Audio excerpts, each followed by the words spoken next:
Hello students, today we are going to start the next tense in past, that is past continuous tense.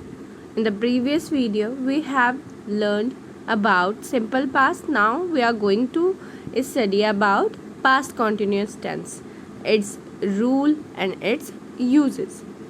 So where we use past continuous tense, we will go through it. The first point is to denote an action going on at some point of time in the past. हम उस action को denote करने के लिए past continuous का use करेंगे जो कि पास्ट में हो रहा था. ठीक है, एक पॉइंट पर पास्ट में हो रहा था. Soma was doing her homework between 4 and 5 PM. Soma क्या कर रही थी? अपना होमवर्क कर रही थी 4 और 5 बजे के बीच में. The second one is to be situation to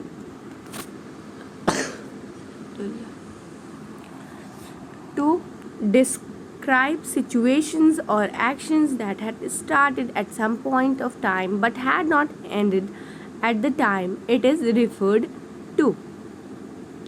हम उन सिचुएशंस को भी डिनोट करने के लिए ये यूज़ करेंगे जिसमें पास्ट कॉन्टिन्यूस टेंस का, जिसमें क्या है, एक्शन क्या है, स्टार्ट हुई थी और कुछ पॉइंट के बाद क्या होती है, वो ख़त्म नहीं हुई थी.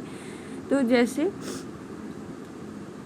जैसे for example she was cleaning the house when the guest arrive. जब गेस्ट आए तो वो क्या कर रही थी? अपना काम कर रही थी. मतलब एक पॉइंट पे उसका काम क्या हुआ था? इनकम्प्लीट रहा था. The third one is with words like always, continually, for persistent habits in the past.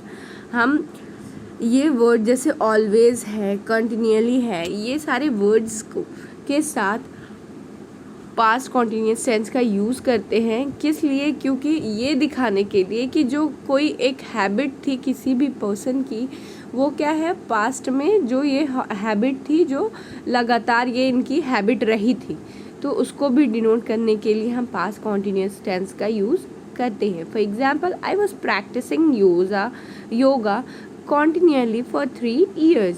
मैं योगा प्रैक्टिस कर रही थी, मैं योगा कर रही थी 3 साल लगातार. ठीक है. Now we have come to know the rules. That as we know, this is very important to write down the rules. You all have to write the rules first, then you come to do the exercises or whatever you have to do in your copy. Okay. The rule for past continuous tense for affirmative sentences: subject plus was verb plus ing form of the verb plus object. Subject होगा सबसे पहले, means doer होगा जो action को कर रहा है, plus was were.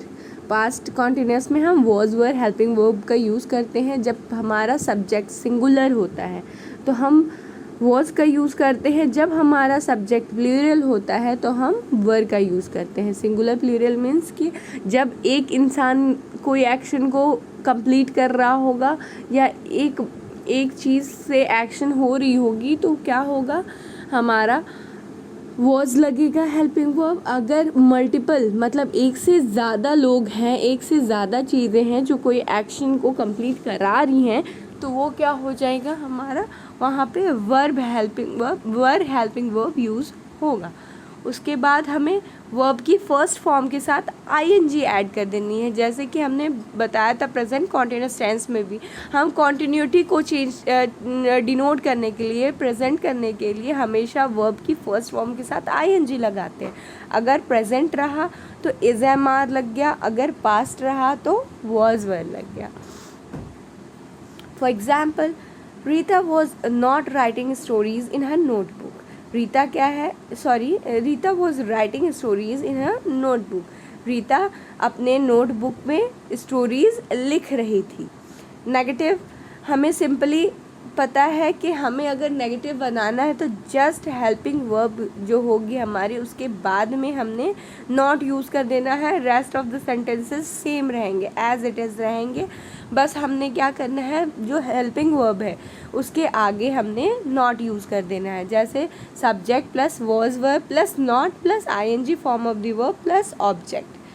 तो for example Rita was not writing stories in her notebook, Rita अपने नोटबुक में स्टोरीज नहीं लिख रही थी।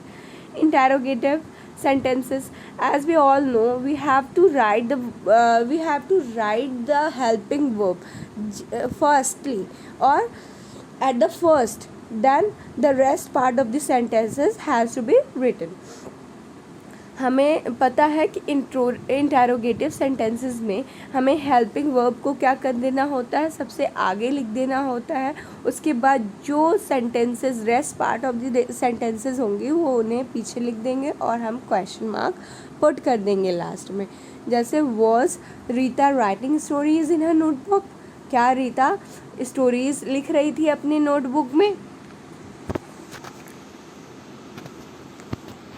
ऐसे ही आपको पास्ट कॉन्टिन्यूअस टेंस के एक्सरसाइजेस करने हैं।